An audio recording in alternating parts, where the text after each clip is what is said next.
Eu vou comentar então sobre geometria fractal, vou comentar sobre dimensões de um modo geral, o significado de dimensões de 1 até 4 e também dimensões fracionárias. Tem um vídeo muito bom do Carl Sagan, em que ele fala sobre quarta dimensão, que é muito interessante, muito didático, recomendo também, né? E no próprio livro Cosmos também, ele trata da quarta dimensão. Tem uns pequenos erros que ele comete, né? Por exemplo, quando ele fala de Tesseract, ele comete pequenos erros conceituais, que eu vou explicar, inclusive, de maneira um pouco mais correta. Mas, independentemente desses detalhes que não são totalmente corretos, a abordagem que ele dá, a maneira como ele apresenta, é muito didática, muito acessível. Então, inclusive, ele cita o Flatolândia, né? A Planolândia, Flatland, né? Que é a Terra plana de 2 dimensões. É um livro do Albut, não me recordo o nome do autor, mas é um livro muito interessante em que o Sagan cita no seriado Cosmos e que é uma referência muito boa para que se compreenda o conceito de 2 dimensões. Só que o livro é muito extenso, né? Então é necessário toda aquela leitura do livro todo para compreender o significado de dimensão. O Sagan ele sintetiza em 5 minutos, 10 minutos, tem pequenos detalhes que ele poderia ter feito um pouco melhor, mas é suficiente. Aqui eu vou tratar não só dos 4 dimensões, mas também de dimensões fracionárias, dimensões fractais, né? E é basicamente isso. Eu vou mostrando as imagens para não ficar aqui no livro, para ficar maior, eu vou colocar a imagem de fundo e vou comentando aqui, tá? Bom, eu não vou entrar em todos os detalhes, né? Eu vou sintetizar bastante aqui. Eu vou mostrar aqui exemplos de objetos de 0 dimensões até 4 dimensões e depois eu vou falar sobre dimensões fractais, tá? Então, um ponto é um objeto de 0 dimensões. Ele não tem altura, nem largura, nem comprimento, nem profundidade. Ele não tem... todas as dimensões dele valem 0. Ele tem 0 em qualquer direção que você faça uma medida do ponto, ele tem tamanho 0. Por isso ele tem 0 dimensões. Se você tem 2 pontos separados, que não são coincidentes, e você une esses 2 pontos com uma reta, poderia ser uma curva também, né? Uma reta, na verdade, é um caso particular de uma curva. Mas o caso mais simples é uma reta. Então, se você une esses 2 pontos com uma reta, você forma uma linha. Um segmento de reta, na verdade, né? Uma linha teria um comprimento infinito. Você tem um segmento de reta. Esse segmento de reta é um objeto com uma dimensão, né? Porque ele tem um comprimento, ele tem uma dimensão, porque você pode ter uma medida associada a esse objeto. Se você pega 2 linhas paralelas e une as extremidades dessas linhas, você forma um quadrado. Se elas não fossem paralelas, você formaria um paralelograma, né? Se não houvesse nenhum paralelismo, se não houvesse simetria, você formaria um losango, né? Um quadrilátero, que poderia ter ângulos iguais ou não, poderia ter lados de comprimentos iguais ou não, você formaria um quadrilátero. Em todos os casos, seria um objeto de 2 dimensões. Ele poderia ter também mais de 4 lados ou menos de 4 lados, né? Mas o caso mais simples, vamos seguir sempre com esse exemplo, o mais simples, que é no caso de 4 lados. Então, um quadrado, assim como um triângulo, um pentágono, etc., são objetos de 2 dimensões, porque eles têm 2 medidas. Eles têm medidas em 2 eixos, né? Eles podem ter várias medidas, na verdade. Você pode medir o perímetro, você pode medir a área, você pode medir o comprimento de cada um dos lados, né? Pode medir os ângulos. Então, tem várias medidas possíveis. Mas todas essas medidas estão contidas em 2 eixos. É como se fosse um plano cartesiano que tem o eixo X e o eixo Y. Com o eixo X e o eixo Y, você tem dados suficientes para determinar a forma completa, todas as propriedades da figura. Então, por isso é que tem 2 dimensões, porque você só precisa de 2 eixos para determinar todas as propriedades quantitativas, né, todas as propriedades métricas dessa figura. Se você tem 2 quadrados que não estão sobrepostos, os vértices desses quadrados não estão sobrepostos, e você une os vértices desses quadrados, você forma um cubo, né? Poderia ser um paralelepiptoide. Ele vai formar um cubo desde que as distâncias, né, todas as arestas do objeto, se elas tiverem todas o mesmo tamanho, vai ser um cubo.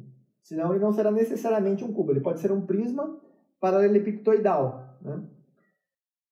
Se você tem 2 cubos, e aí nós já não conseguimos construir essa figura no espaço de 3 dimensões. O cubo é possível em 3 dimensões. Essa imagem que você está vendo na tela, ele não é um cubo, ele é uma projeção de uma sombra de um cubo. Nós não conseguimos representar num plano da tela do seu computador ou do seu celular, não conseguimos representar um cubo porque um cubo é um objeto que tem 3 dimensões. Mas nós podemos projetar uma das sombras possíveis das arestas de um cubo transparente. Então você está enxergando as arestas que formam um cubo, mas não é o próprio cubo. Se você girar essa figura, se girar o cubo, ele vai projetar imagens diferentes. No caso do quadrado, por exemplo, se você girar, ele vai continuar sendo um quadrado. Não importa o quanto você gire, ele vai ter posições, as posições dele, dos vértices dele vão ficar diferentes, mas ele continua tendo a mesma forma. Um cubo não. Se você gira um cubo, a sombra projetada por esse cubo vai mudando, né? A sombra projetada vai depender do ângulo de incidência da luz, vai depender se é uma fonte pontiforme de luz ou se é uma fonte paralela e ampla, né? Vai depender a distância dessa fonte de luz, se os raios de luz estão chegando aproximadamente paralelos ou divergentes, ou ainda convergentes, né? Então, dependendo do tipo de projeção da imagem, você vai gerar imagens diferentes. Além disso, depende do ângulo que essa luz está incidindo sobre a estrutura do cubo, ela vai projetar imagens com características diferentes. O importante é que um cubo é um objeto que nós podemos ter no espaço 3D, no espaço em que nós vivemos, que é 3D. Tem as teorias das cordas, que tem 11 dimensões, tem teorias até com 26 dimensões, mas são dimensões degeneradas. As dimensões que nós temos acesso são 3, né? Então o espaço tem 3 dimensões. Um cubo ele pode ser construído num espaço de 3 dimensões. Um dado, por exemplo, naqueles dadinhos de jogo, que tem 6 faces, é semelhante a um cubo, é um formato semelhante ao de um cubo. Então, uma boa representação de um cubo é aquilo lá, uma caixa, né? Uma caixa não é exatamente um cubo porque ela não tem todas as faces de mesmo tamanho. Então, ela é um paralelepiptoide, né? Para representar um objeto de 4 dimensões, nós já não conseguimos fazer isso nem no espaço em 3D e muito menos numa projeção em 2D. Mas nós conseguimos representar a sombra de um objeto como esse, seguindo a mesma linha anterior, né? Para representar uma reta, um segmento de reta, nós unimos 2 pontos. Para formar um quadrado, nós unimos 2 segmentos de reta. Para formar um cubo, nós unimos 2 quadrados. Intuitivamente, é fácil concluir que para formar um hipercubo ou um tesseract, nós unimos 2 cubos, né? Os vértices de 2 cubos. Quando unimos os vértices de 2 cubos, nós formamos um tesseract ou um hipercubo. Existem hipercubos com mais de 4 dimensões. O hipercubo mais simples é o de 4 dimensões, que é esse que nós estamos projetando aqui. Então, isso não é um hipercubo. Isso é uma projeção de uma imersão de um hipercubo, né? Você pega um hipercubo que tem 4 dimensões, emerge esse hipercubo num espaço 3D, ele vai perder algumas propriedades. Você não consegue representar todas as propriedades do hipercubo num espaço em 3D. Quando você projeta o resultado dessa imersão, você perde mais dados ainda. Você vai representar uma sombra de uma imersão de um hipercubo, tá? Então essa imagem que nós temos aqui não é um hipercubo e também não é a projeção da sombra de um hipercubo. Ela é a projeção da imersão de um hipercubo. Uma das projeções possíveis. Tem várias projeções diferentes, né? Aqui eu comento com um pouco mais de detalhes, um pouco mais para frente. Eu comento sobre essas características, sobre essas variáveis que podem determinar diferenças na imagem produzida. Mas o importante aqui é compreender o conceito de quarta dimensão. Então, a quarta dimensão é basicamente isso. É quando você tem uma estrutura que é representada por 4 eixos. Ela precisa de pelo menos 4 eixos para ser representada. Aqui nós temos alguns exemplos de figuras, né, que são polígonos regulares. Regulares porque eles têm todos os lados com o mesmo tamanho, né? E tem aqui embaixo polígonos que não são regulares, né? Os tamanhos dos lados não são necessariamente iguais. Inclusive, eles podem não ser necessariamente convexos. Temos aqui um outro exemplo, que é a superfície de um hiperboloide. a superfície no hiperboloide também é uma figura de duas dimensões, uma superfície curva, né, que é representada pela parte, realmente a superfície, a variedade, né, que representa uma parte de duas dimensões de um hiperboloide. Então, esse aqui é um hiperboloide. Aqui são figuras que representam esse processo de união. Antes aqui eu havia mostrado passo a passo, né? 1, 2, 3, 4. E aqui, com mais detalhes, unindo dois objetos de duas dimensões para formar um de três dimensões. São as projeções, na verdade, né? As projeções de objetos de duas dimensões, como se estivessem imersas no espaço 3D, porque elas estão num ângulo, né? Estão inclinadas, então é necessário que haja 3D para que ela possa estar inclinada. E aqui, unindo esses vértices, nós formamos um objeto 3D. Aqui são os sólidos platônicos, né, que são os únicos sólidos possíveis que podem ter todos os lados de mesmo tamanho, todas as faces de mesmo tamanho. Não é possível ter mais do que esses 5 sólidos, tem uma demonstração já desde a época de Euclides, né? Aqui tem outros exemplos de sólidos que não são necessariamente regulares, inclusive o toroide, que ele é topologicamente diferente dos outros, né? Tem alguns com superfícies curvas, outros com superfícies, no caso o cone e o cilindro, né? Que eles têm algumas superfícies curvas e outras superfícies planas. Aqui são poliedros não eulerianos, né? Os poliedros eulerianos são aqueles que você tem uma fórmula que determina a relação entre o número de faces, o número de arestas, o número de vértices. Nesses casos aqui, esses critérios não são atendidos. A fórmula de Euler não é aplicada para sólidos com essas características. Então, são exemplos de sólidos não eulerianos.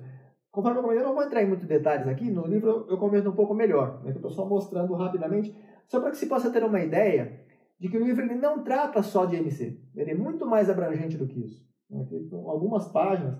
Aqui eu tenho um exemplo no caso do Tesseract, né, com duas projeções de cubos formando um Tesseract. Aqui uma outra imagem do Tesseract. Aqui uma das maneiras de se projetar um Tesseract. Essa não é a única imagem possível e também não é o próprio Tesseract. Nem sequer é uma sombra de um Tesseract. É uma sombra de uma projeção, uma sombra de uma imersão, uma sombra 2D, uma projeção 2D, de uma imersão em 3D de um objeto em 4D. Tá? Uma das imersões possíveis e uma das sombras possíveis. Aqui temos outra, né, projeção possível de outra sombra, de outra imersão possível. E aqui tem várias, né? Várias projeções diferentes. Aqui tem o processo de construção, né, de um Tesseract. Aqui a representação de um cubo, né, que se você desmonta o cubo, você desdobra o cubo, você forma um objeto com esse aspecto. Né? Desdobrando o cubo, você produz essa imagem aqui. É um cubo desdobrado. No caso de um Tesseract desdobrado, ele fica assim. Então aqui, ó, o cubo ele tem 3 dimensões. Se você pega as 6 faces do cubo e desdobra essas faces, como se fosse uma caixa, né? Você pega uma caixa, desdobra essa caixa, de modo que ela seja colocada num plano. Aqui está tudo no mesmo plano, em 2 dimensões. Ela tem 3 dimensões, mas ela foi desdobrada de modo a ficar com 2 dimensões. Estamos considerando só as faces de um cubo. Então ele vai formar uma figura com essa característica. E aqui no caso, eu estou representando um hipercubo, né? Um Tesseract desdobrado em 3 dimensões. Então é um objeto em 4 dimensões. Se ele fosse desdobrado de maneira análoga, né, de maneira homóloga, a que foi feita aqui com a caixa, ele produziria uma imagem com esse aspecto. Isso aqui é um hipercubo desdobrado. Ele fica dessa maneira. Aqui são duas projeções em 2D de uma representação em 3D de um Tesseract desdobrado. Tá? Esses conceitos são importantes para que se possa compreender o que é discutido no livro. O livro ele trata de dimensões fractais. Para que se possa compreender o que é uma dimensão fractal, é importante compreender o que é uma dimensão. Uma dimensão inteira, e as diferenças que se tem de 1 para 2, 2 para 3, 3 para 4, para que a partir daí se possa compreender melhor a diferença de 2 para 2,5. O que é 2,5 dimensões? Porque aqui ficou muito claro que significa 1, 2, 3 e 4. Mas o que significa 2,5 ou 2,4? 2,53? O que significa 2,53 dimensão? Não é muito trivial. Para que se possa compreender o significado disso, é necessário, primeiro, compreender o que significa 0, 1, 2 até 4, e em seguida compreender o conceito de fração, de dimensão fractal.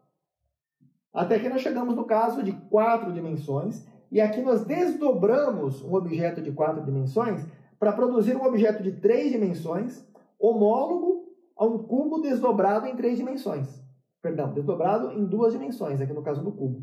E aqui um tesseract desdobrado em 3 dimensões. Tá? Muito bem. Aqui eu dou um exemplo de um objeto que só existe em 4 dimensões, mas que a representação pode ser feita em 3 dimensões. Ele só existe em 4, né? A garrafa de Klein. Essa aqui é uma garrafinha que eu tenho aqui, são os meus dedos. Né? Não sei se eu estou com a garrafinha aqui, acho que eu não deixei ela separada. Mas é uma garrafinha, tem umas fotos dessa garrafinha. Ela não é uma garrafa de Klein real. A garrafa de Klein real, ela não tem lado de dentro e de fora. O lado de dentro e de fora são a mesma superfície. Não é possível construir ou produzir uma garrafa de Klein em 3 dimensões. Ela só pode existir num hiperespaço de 4 dimensões ou acima de 4 dimensões. Tá? Então, essa aqui é uma representação de como seria uma das imersões possíveis de uma garrafa de Klein, que ela perde também algumas propriedades. Uma das propriedades que ela perde é justamente a mais fundamental de todas, que é essa característica de que o lado de dentro e de fora são o mesmo. Ela não tem lado de dentro ou fora, ela só tem um lado.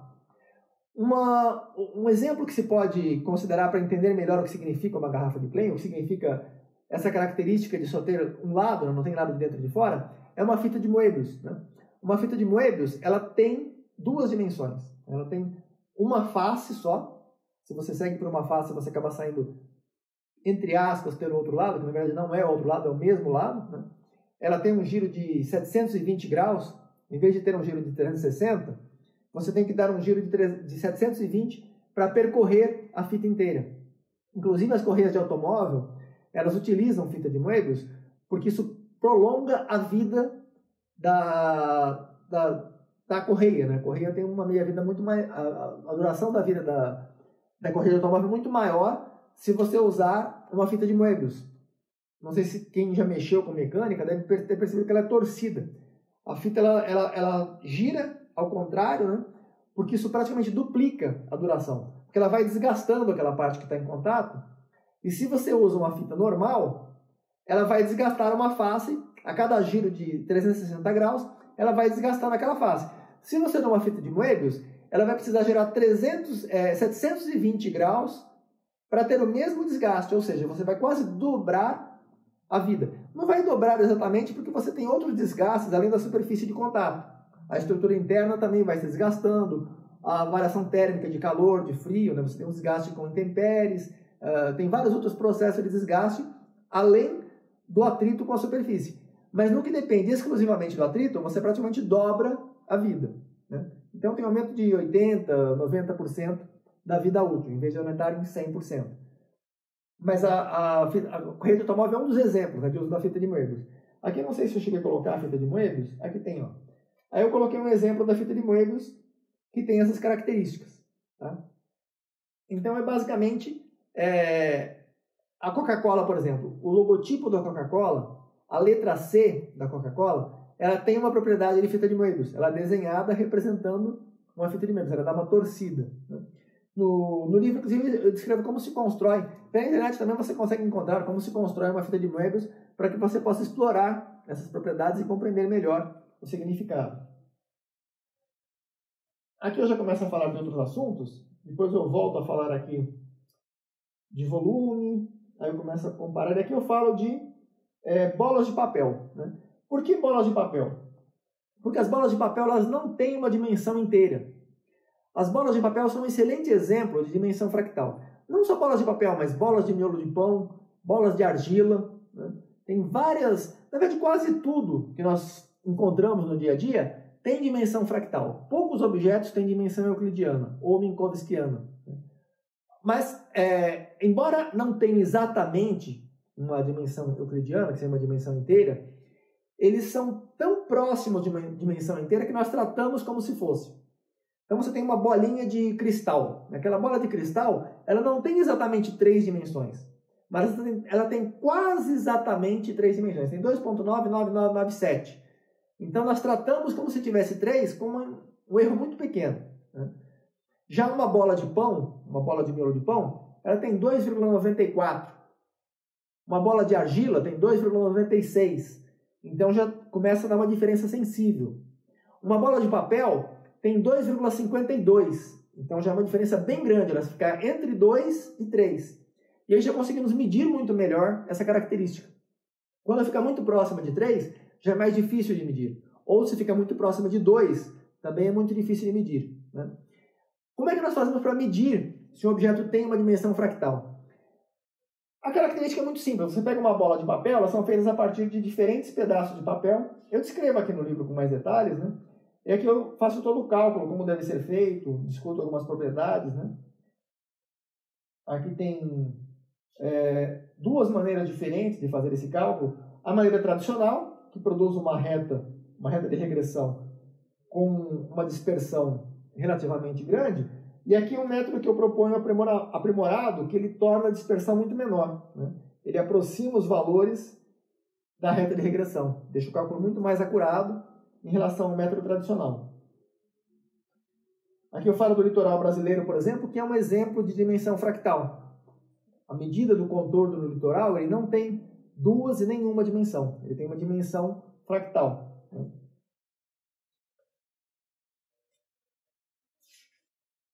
Aqui tem muitos outros detalhes que eu não vou ficar comentando tudo, eu vou pular umas partes. E aqui eu falo mais sobre alguns objetos, né, de dimensão fractal. Aqui tem uma ilha de Sierpinski. Aqui tem a lei de formação, né, da ilha de Sierpinski.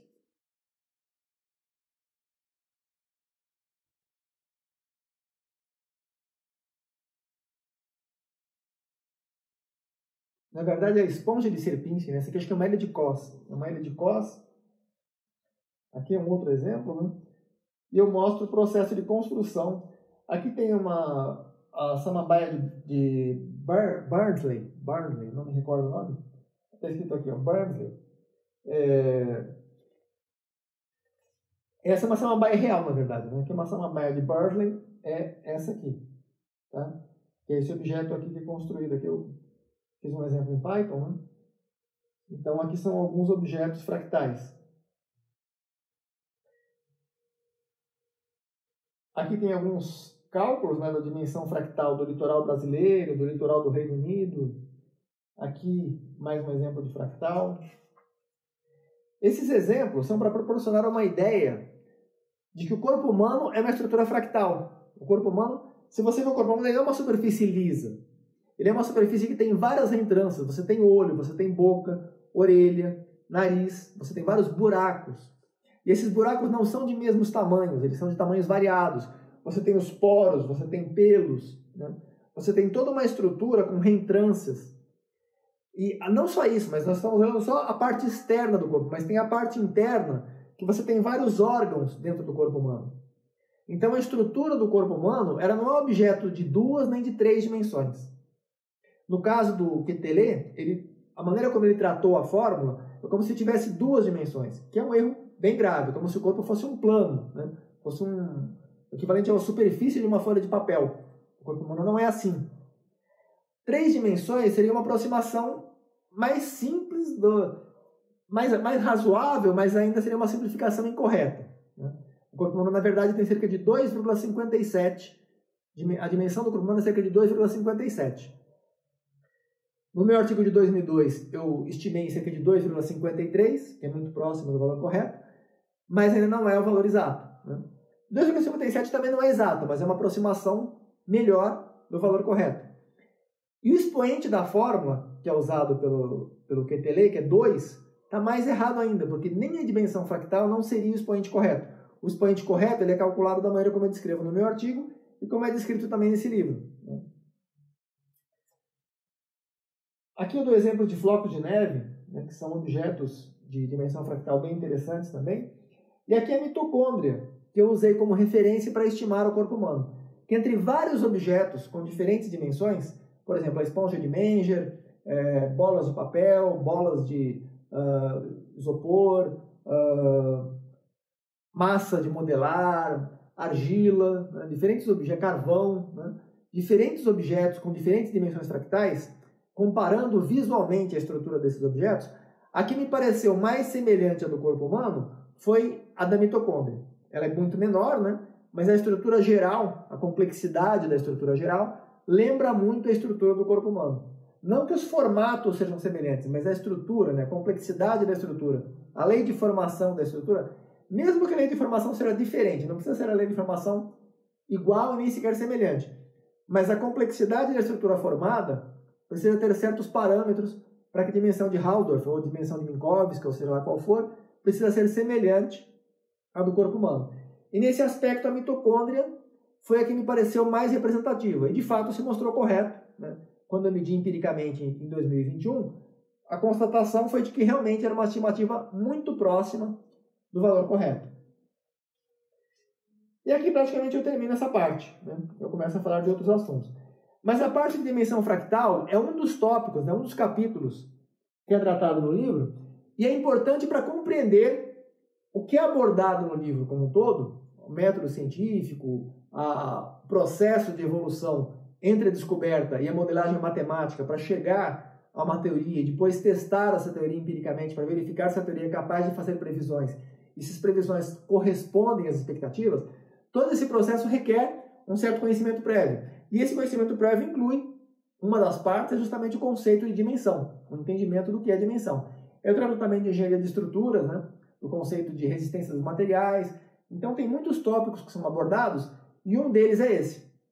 Então eu só gostaria de deixar claro que esse livro, IMCH, ele não trata só de IMC.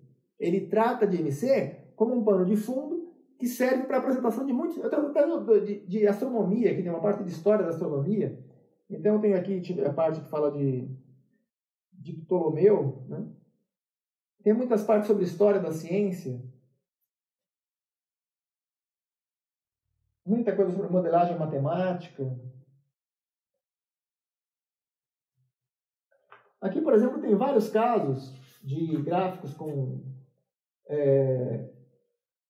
o cálculo de dimensão fractal do corpo humano, né? Tem uma parte aqui, deixa eu pegar a parte sobre astronomia. Aqui tem bastante coisa sobre estatística, né, que é necessário no processo.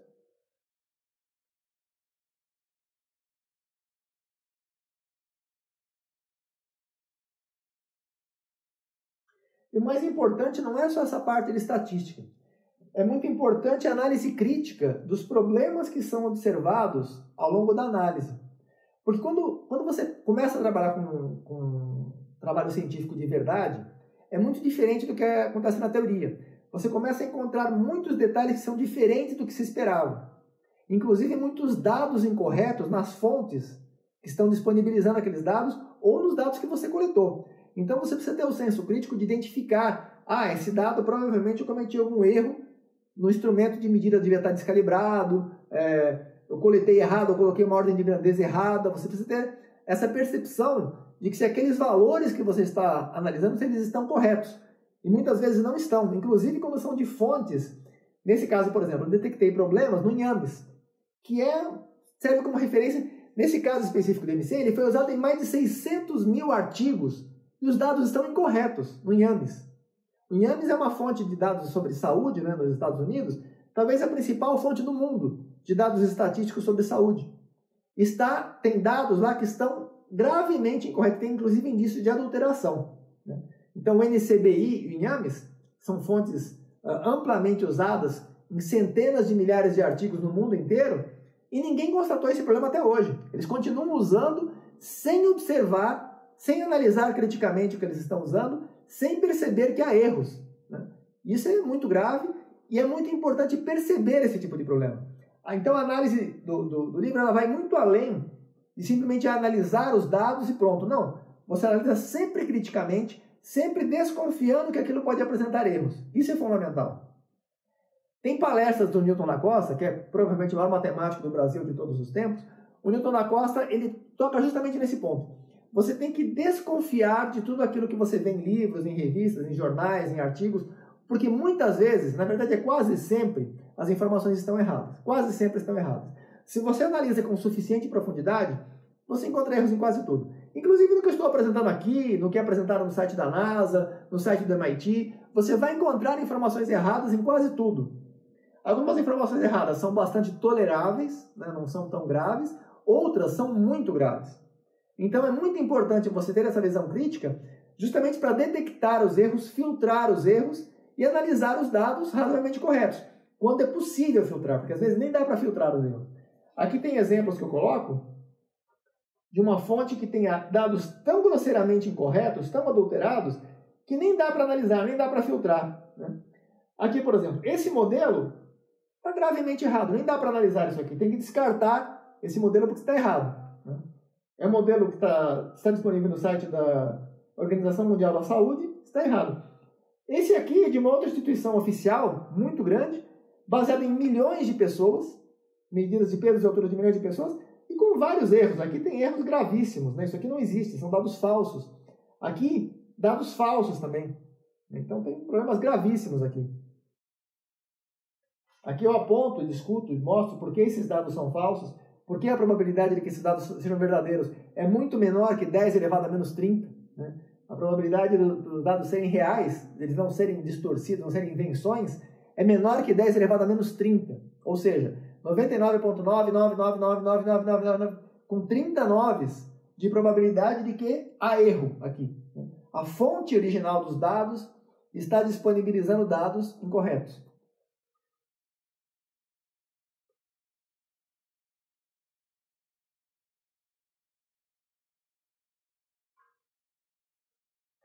Essa aqui é a melhor fonte de dados que eu encontrei, que os dados são muito mais legítimos em todos os aspectos, todas as análises que eu fiz dos dados, eles não apresentaram nenhum indício de adulteração, que são os dados do NIST. Né? O NIST, na minha opinião, a fonte de melhor qualidade, mais idônea, né? Mais rigorosa de coleta e divulgação de dados, de filtragem de erros, tudo é do NIST. É uma base de dados relativamente pequena, tem 4.000 pessoas mais ou menos. As bases que tem 300.000, eu tive que fazer muitas filtragens, porque tinha muitos erros.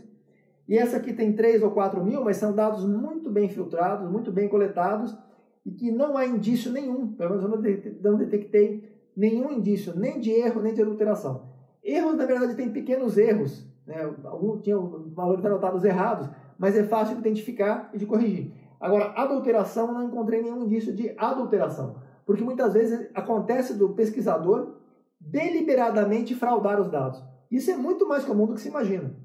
Quando se começa a pesquisar em dados, fontes de dados de grandes dados governamentais, dados de saúde, dados de grandes empresas que fornecem, né, disponibilizam os resultados de pesquisas que elas realizaram, você encontra uma quantidade gigantesca de dados inventados, realmente inventados. E são muitos, muitos. Não é tipo 2 ou 3, não. São milhares, centenas de dados adulterados. Né? Fontes de dados adulterados. Os dados adulterados são milhões, bilhões. Né? Agora, o número de fontes de dados adulteradas é centenas a milhares.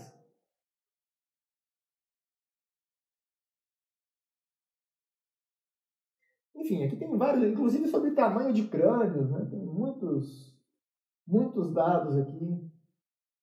Evolução da altura com a idade.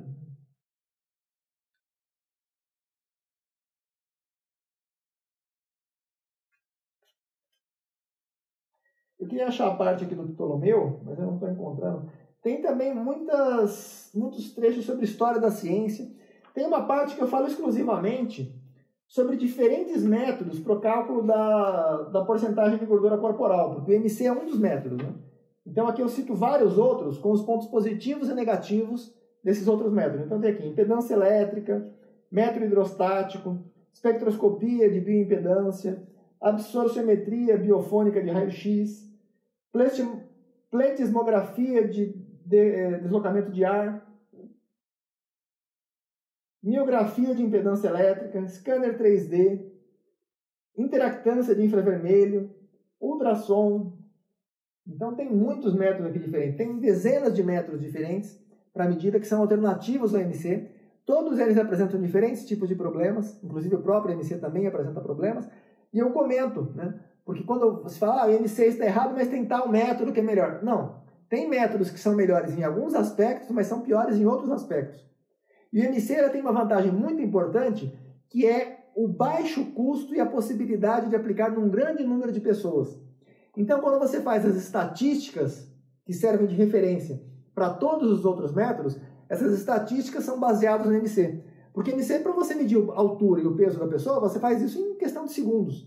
Agora, para você fazer uma pletismografia, por exemplo, você vai precisar de deslocamento de ar, né? Você precisa colocar a pessoa dentro de uma câmera de ar, você tem que medir o volume de ar antes, medir o volume de ar depois. Então é um processo demorado e caro, você precisa de equipamento caro. O tempo que leva para medir para uma pessoa leva vários minutos, né? Já o MC, para você medir milhares de pessoas, você dá um questionário, a pessoa vai lá e preenche, ou a própria pessoa mede a própria altura e manda o relatório. Claro que você tem que ter uma supervisão para detectar fraudes, né? Que a pessoa esteja informando a altura errada. Mas se você tem um monitoramento, se você tem um processo de padronização nessas medidas, você consegue medir de milhares de pessoas com custo baixíssimo em pouquíssimo tempo. Já os outros métodos, na impedância elétrica, por exemplo, você vai precisar de equipamentos caros, demora para aplicação, especialistas para interpretação dos resultados, né? Então é muito mais demorado e mais caro. Como consequência, para fazer um levantamento estatístico de porcentagem de gordura no corpo de grande número de pessoas, de milhares, de milhões de pessoas, tem que utilizar o MC, não tem como escapar. Então, as tabelas que servem de base para determinar obesidade, obesidade mórbida, quase obesidade, normal, bulimia, abaixo do peso, todas essas classificações em função da concentração de gordura no corpo, elas dependem do MC para construir essas tabelas. Porque não tem como aplicar os outros métodos em grande número de pessoas o suficiente para formar, né, uma base de dados que vai servir para gerar essas tabelas. Então o MC ele é muito importante principalmente por isso, porque nenhum outro método cumpre esse quesito. Então ele é o mais importante de todos os métodos porque ele gera as tabelas que servem de base para os diagnósticos utilizados por todos os outros métodos. Então se o MC está errado, todos os outros são contaminados por esse erro. Por isso que é extremamente importante que o MC seja correto. Porque não adianta nada você corrigir, você vai lá e tentar remendar os outros métodos, mesmo que houvesse outros métodos melhores, se os outros métodos estão se baseando nas tabelas geradas a partir do MC, se o MC está errado. Então é necessário, primeiro de tudo, corrigir o MC, que é o que é feito nesse livro, e a partir daí você aplica a mesma tabela de referência para todos os outros métodos, né? Então tem um capítulo que eu discuto também essa questão. Aqui tem um exemplo, inclusive, tive que pedir autorização para essa moça para adicionar a foto dela no livro, que ela é a pessoa que tinha a menor IMC do mundo. O IMC dela, se não me engano, foi 5, né? 6,4. O IMC é a Raquel Farró, né? 6,4 IMC. O IMC normal de uma pessoa normal é 22,5, aproximadamente. E no caso dela, 6,4. Né? Então, aqui dá para ver mais ou menos a situação, né? Agora ela já está mais saudável, né? Quando eu mandei mensagem para ela pedir autorização, ela já está com o corpo mais normal, voltou a se alimentar normalmente e tal, já está bem melhor agora. Esse aqui é o Robert Wadlow, né? A pessoa mais alta registrada na história. Enfim, aqui o acidente da Challenger. Aqui eu discuto questões de fraudes em ciência, fraudes em divulgação de informações distorcidas em base de dados. E a Challenger entra nessa história, né? O acidente da Challenger foi investigado pelo Feynman, né, que foi ganhador do Nobel. Ele foi uma das pessoas que denunciou adulterações nos dados da NASA sobre o acidente da Challenger, entre outros problemas. E aqui tem um monte de outras, né? Aqui falando sobre o corpo humano, sobre características gerais, aqui sobre a evolução do MC em função da idade. Então não é um livro sobre MC apenas, ele trata também de MC, mas tem muitos outros tópicos. Eu não acabei não achando aqui a parte do Ptolomeu, mas eu vou achar nos meus arquivos, eu vou colocar aqui do lado, né?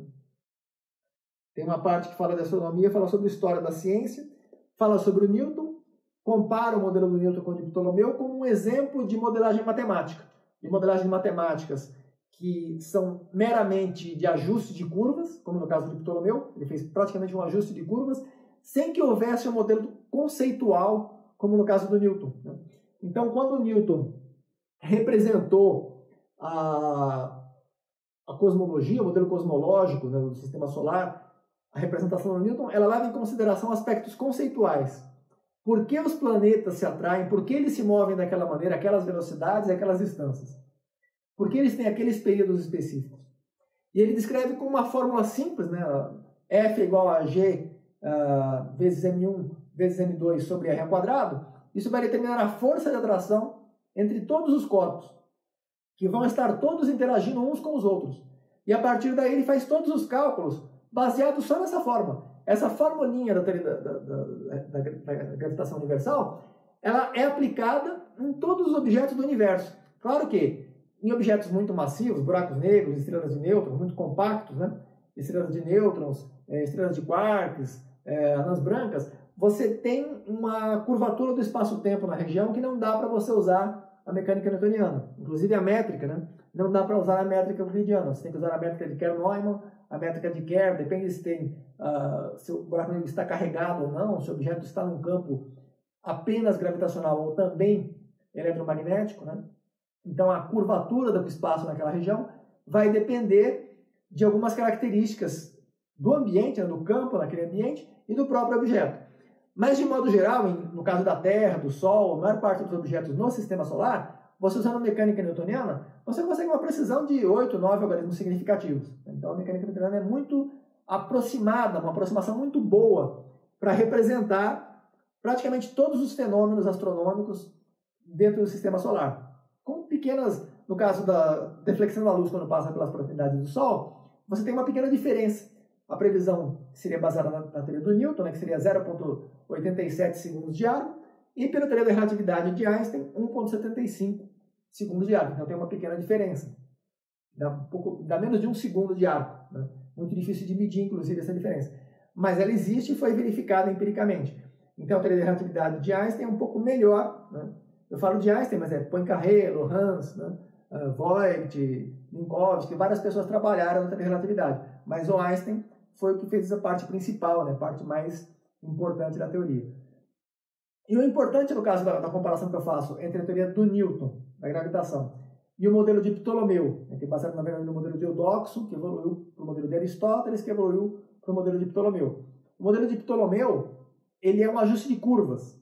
Ele não tem uma preocupação conceitual em explicar por que aquele modelo representa a realidade. E, não, de fato, não representa a realidade. Ele é só uma aproximação para fazer previsões das posições aparentes dos planetas em 2D. É uma projeção em 2D das posições aparentes dos planetas. Enquanto a teoria do Newton, ela explica conceitualmente. Essa é a diferença principal. A teoria do Newton, ela tem uma teoria geral, a partir da qual se pode explicar todas as interações entre todos os objetos massivos do universo, não só do sistema solar, e não só os que eram conhecidos até a época do Newton. Então, quando você tem, por exemplo, o modelo de Ptolomeu, que descreve bem todos os objetos, os movimentos dos planetas, com uma boa precisão. Inclusive, foi feito um estudo pelo Tycho Brahe, que ele comparou o modelo de Copérnico com o de Ptolomeu e constatou que as previsões eram muito parecidas. Só que o de Copérnico também utilizava epiciclos, né? Então ele não era tão bom quanto o de Kepler ou de Newton. Mas ambos eram muito... Era principalmente ajuste de curvas com paradigmas diferentes, mas era um ajuste de curvas. O Newton, ele foi o que realmente explicou o que acontece por trás. E a vantagem disso é a previsibilidade e a generalização que se torna possível.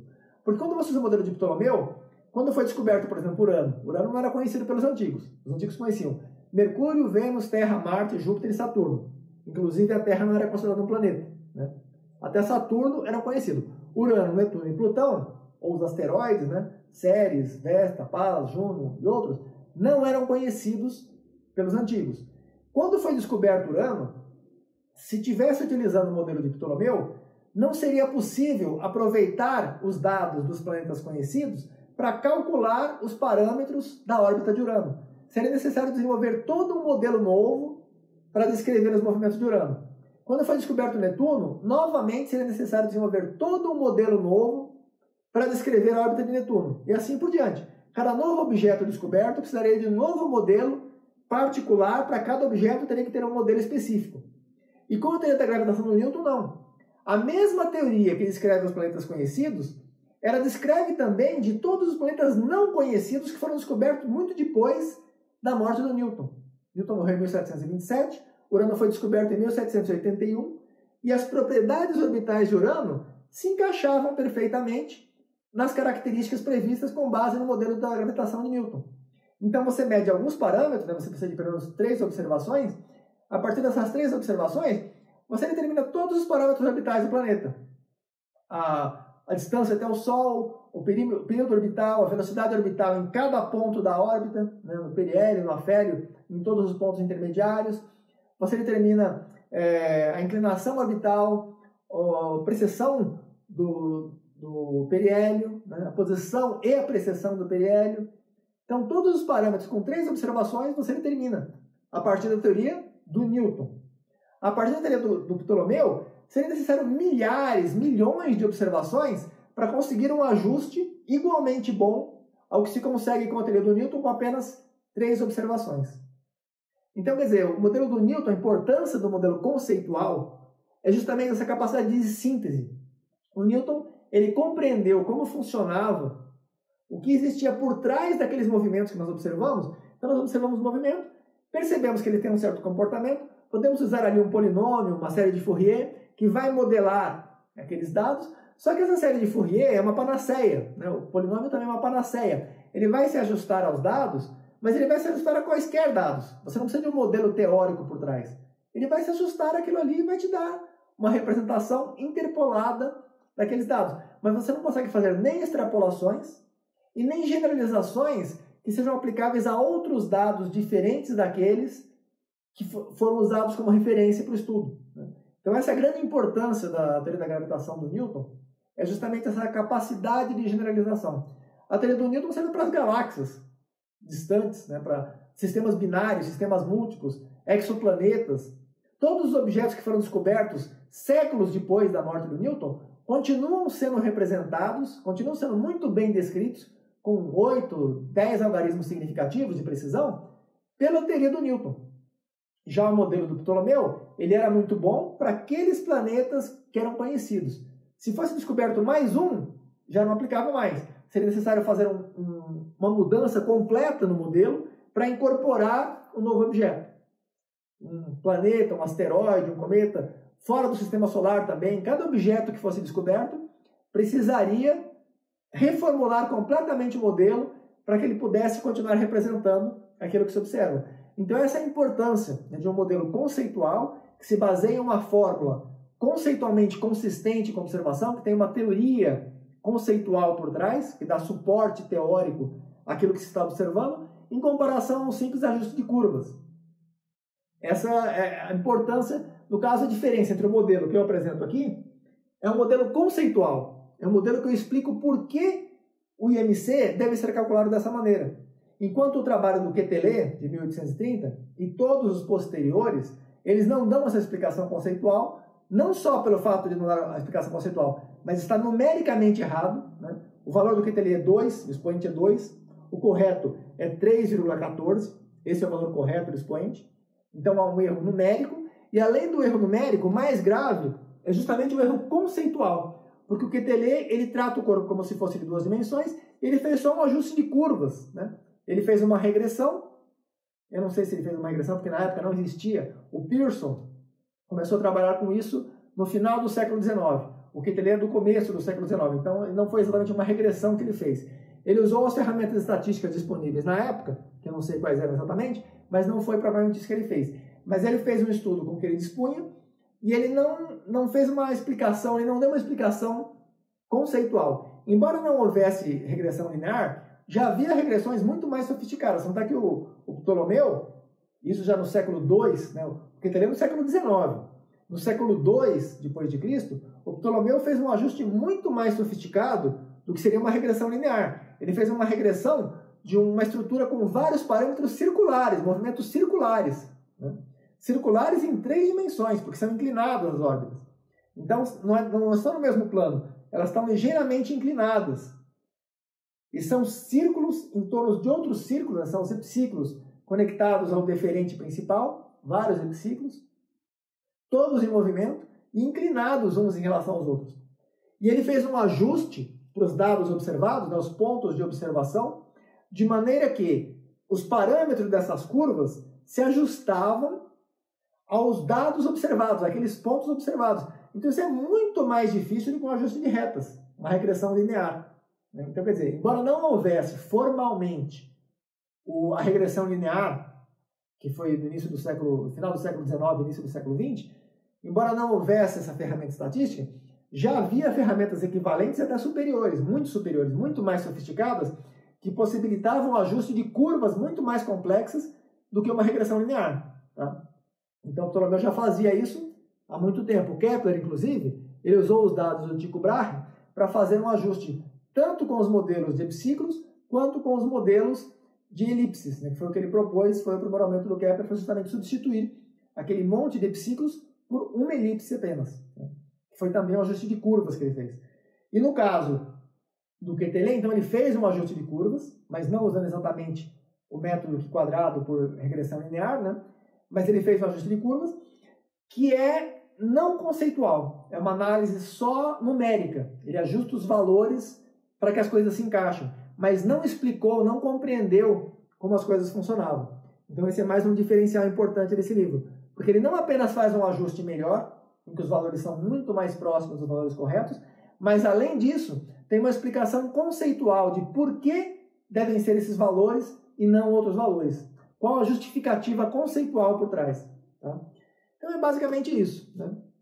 Eu acabei me estendendo um pouco mais do que eu pretendia, mas acho que consegui fazer uma apresentação e deixar muito claro que não é um livro de IMC. É um livro muito mais completo do que isso. É um livro que trata de método científico, trata de estatística, modelagem matemática, história da ciência, astronomia, física, engenharia de estruturas. Né? Tem muitos tópicos que são abordados aqui que são necessários, inclusive topologia, né?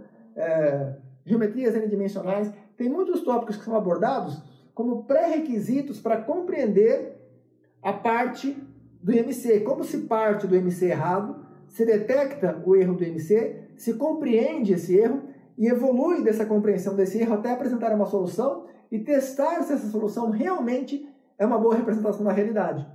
E aí se chega à conclusão do livro, que é o que apresentaram aqui no final. Tá? Então não é apenas um livro de IMC, ele é muito mais do que isso. É um livro científico de um nível bastante alto, inclusive. É um livro relativamente pesado, recomendado principalmente por pesquisadores, né, que queiram aprimorar a sua habilidade de compreender o que está por trás das fórmulas, não apenas aplicar mecanicamente as fórmulas, mas compreender os conceitos, os fundamentos, compreender a relação entre a fórmula que é usada e os fenômenos físicos que são representados por aquelas fórmulas, as entidades físicas que estão sendo representadas por aquelas fórmulas.